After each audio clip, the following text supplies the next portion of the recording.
Welcome back to the Eric Krown crypto channel, wishing you a happy early start. It's like Dumbola Saturday, or I guess it was more like Dumbola Friday, as Bitcoin does head down to that low $27,000-ish region that we were looking at based off of the 2-day time frame setup. Likely coming into next week, looks like Bitcoin's pretty damn close to it as of right now, actually. But I wanted to follow up on that, even cover up a little bit Ethereum as well, as, you know, generally speaking, these things are kind of doing the same thing anyways. But, you know, it's Saturday, it's pretty much boring, so might as well talk about some good old ETH, some good old Vitalik coin. And other than that, I want to once again give the spotlight to the buyback promotion going on, as you can get 0% on maker fees for derivative contract orders, plus 30 days free for the Jewel Light if you follow the directions in the link description below. Of course, yes, you have to follow the directions in the link description in order to get that promotion. But there you go. All right, sweet. Let's just jump right into it. Starting off right in over here and following up on the last few days of price action. So we're looking at this bearish divergence on the 2-day time frame, particularly on CME right here, as likely governing targets a little bit lower, somewhere at least around that yellow moving average, which is a 21 exponential average. There's typically a pretty damn high hit rate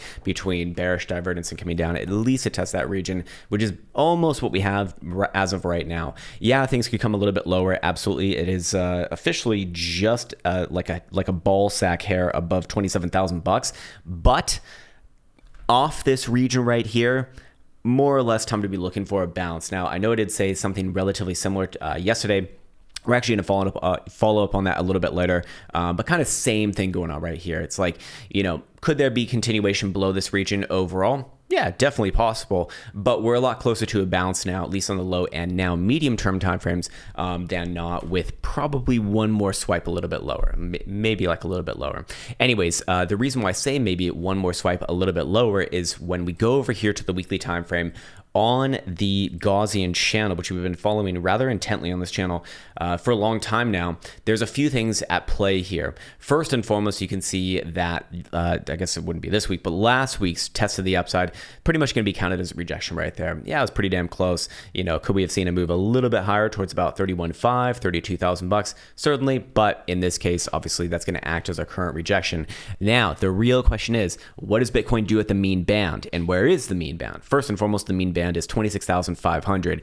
And as long as Bitcoin is above that, I still do look at this as overall likely in the process of setting in a higher low on the higher term timeframes, and probably spending some, you know, like the next month or two, maybe going more or less sideways, but ultimately having an upside resolution. Now, the mean band, again, coming in at 26,500 is going to be a very, very, very, very important price pivot, meaning that if Bitcoin starts to break below that region, that's at the point where I'm going to be entertaining much more severe downside targets. And when I say much more severe downside targets, I would be talking about somewhere between 21 to 22,000 bucks minimum in this case, which does kind of sound a lot from here, but you know, fair enough. That is the relationship that we've seen based upon this particular setup over time, where basically anytime that Bitcoin breaks above the mean band, we see typically a free ride to the top side of the mean band, and in Bitcoin, you know, generally just bullish as long as it is closed above the mean band. Again, this one right in the middle right here,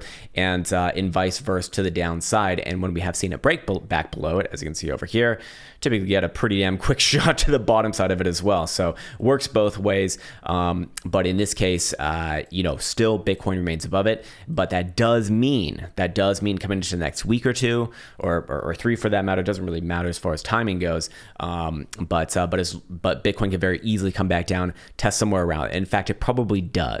So, you know, do we get another swipe lower based off the 2-day time frame divergence, plus a bunch of momentum also just turning down around that same time as well? I think that'd be rather reasonable. And then the real question is, does Bitcoin close below it or not? If it does, targets to the downside get, you know, taken out like much more severely. And that's where we can go back and reference the 2-day time frame volatility versus stochastic momentum signature, which I put up yesterday on Twitter and also on this on yesterday's video, and where that'll be relevant and probably going to be, you know, a relatively quick move somewhere down around, like I said, like 21, maybe 22,000 bucks. Of course, not really relevant right now because Bitcoin's still well above that mean band. And while I do expect to test down around there, I would expect to bounce on the first pass, at least a little bit of a pity bounce. Anyways, moving on now. let's get into the HPDR ranges right over here. We can see on the 4-hour time frame, Bitcoin is actually moving these ranges much lower from what we saw yesterday. We can see the current bottom side of the 4-hour HPDR range lows where, oh, what do you fucking know? 26,600 basically. So very much in alignment with what we see on the mean band for the Gaussian channel, and a little bit lower than what we do see on the 2-day time frame setup that we spoke about yesterday. So ultimately, again, a quick move, something like this, where it has a weekend bounce and then comes down and then tries for a legitimate bounce, probably what we're looking at. How high does a weekend bounce go? I don't fucking know. But again, we're a lot more likely to be looking at, a decent bounce relatively soon. Now, here's the thing. Just like yesterday, we were speaking about, hey, if there is a bounce, bounces that fail to get above $30,000 are inconsequential for the overall trend, meaning that, just likely plays again sideways and down from those regions. We can now move that pivot down to 29,200 or so. I think I'm basing that off of the daily right here. Or actually, sorry, not the daily. That's going to be a different chart. But in this case, again, what we can see is that, Bitcoin now, as long as it's below 29,000, about 200, that's the sort of major pivot that I'd be having for not just saying that, the low is in, but Bitcoin's ready to trade back up well north of $30,000, 32 to $34,000 probably becomes a legitimate area of interest after that, if that were to happen. But again, as long as Bitcoin's below 29.2, that all bounces are just that, bounces before getting ready for lower. It's inconsequential is what I'm trying to say. Anyways, moving on into the stochastic momentum, I also want to point out that we're starting to see things reset rather rapidly here. Daily time frame will actually turn back up above 29,600, so moving very, very close to that 29,200 pivot. See, it's already traveled pretty deeply into the bearish control zone, it looks like, at least upon today's closure it will.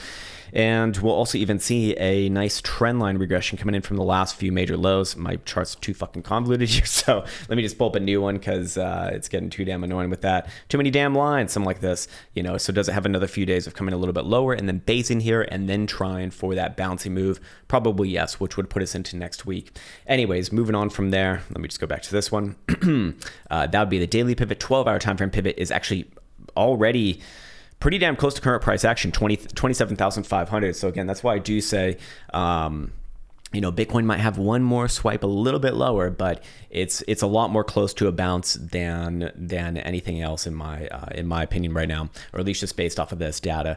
6-hour time frame also in the critical zone and curling up, will turn up above 27,400. 4-hour time frame also going to be doing the same thing. 27,350 going to be the magical number right there. Again, coming in from the very, very critical zone, as you can see. And then the hourly time frame is also coming up from very critical levels as well. 27,250 is the magical number right there. So I'm not really seeing the exact things I want to see just yet. But for the short-term time frames, that is, does that align with like a little bit of a weekend bounce? Yeah, I mean that certainly wouldn't be out of the question. It's just again, bounces are inconsequential here. For the time being, I would still really be looking for maybe one more stab a little bit lower and then the bounce. So a bit of sideways here, maybe like a small upside move, and then come back down and then the bounce. Sometime next week, maybe around the end of next week. But again, timing these sort of things, not my proclivity, especially as of recent. Anyways, let's see. So what else? And then also, I did want to follow up on this setup. So we spoke about this 4-hour setup for the HPDR indicator. Again, it's just closing. Whoops, let me bring it up over here. Closing below the 4-hour blue range lows, then initiating the second condition of looking for a decrease in volatility on the moving average, which we saw actually right here, which I'll put on the board now. So there we go. And let me just get rid of this once again. That typically does have, it does have a higher probabilistic chance to produce a short-term upside move, relatively short-term upside move over the course of the next 48 hours, I believe it is. Let me just double check the average amount of bars. 12 bars on 4 hours, so 4 times 12, that's 48, so that's 2 days. Yep. Okay, cool. So basically, this one actually still is valid, even though yesterday I did give it out a potential invalidation below 27,800 on a closing basis, which actually did happen. But as you can see, that was because the setup had not fired off just yet. That was not like I had to guess for that because that wasn't in the in the book just yet. The setup was not validated just yet. So once the setup did validate, the actual invalidation for it is actually pretty much where the current low is, but not on a closing basis. So 27,180. You can see that Bitcoin obviously traded around that region, but no closures below that region. So it is still technically valid right here. Now, obviously, because of the way that this one did close yesterday, the potential upside is going to be a lot less, I guess, impressive compared to what the numbers that we were looking at yesterday. Because I was taking it from a higher price point. Because again, had to kind of guess like, hey, might close here, which means this would happen and that would happen, and then the setup would look like this. Well, no, that's not what happened. This is what happened right here. We did get this little LARP line right though, so fair enough.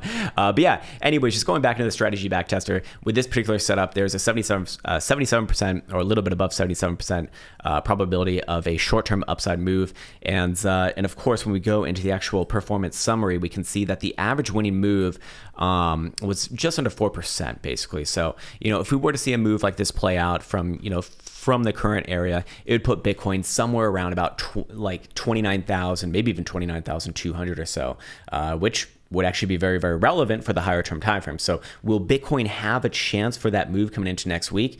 Probably at some point. But again, that's kind of neither here nor there. Now let's get into Ethereum just really, really quickly here. I think that this chart kind of summarizes the whole damn thing. Ethereum, very similar on the Gaussian channel to Bitcoin, except did not see as much strength off of it based off of the break of the mean band right here. So in this case, we were looking at last week, the break of the mean band as likely going to test the top side of it, just because, that's what's happened every other time in Ethereum's history and Bitcoin's history actually as well on timeframes like this. But as you can see, just like Bitcoin, it has come back down. And this one obviously already testing the mean band, which is 1850. So I would say that Ethereum could be a very early warning signal of a Bitcoin collapse if we see it actually close below this pivot tomorrow for the weekly closure. If you see something like that, at that point, I mean, kind of have to be looking at least towards like 1,700.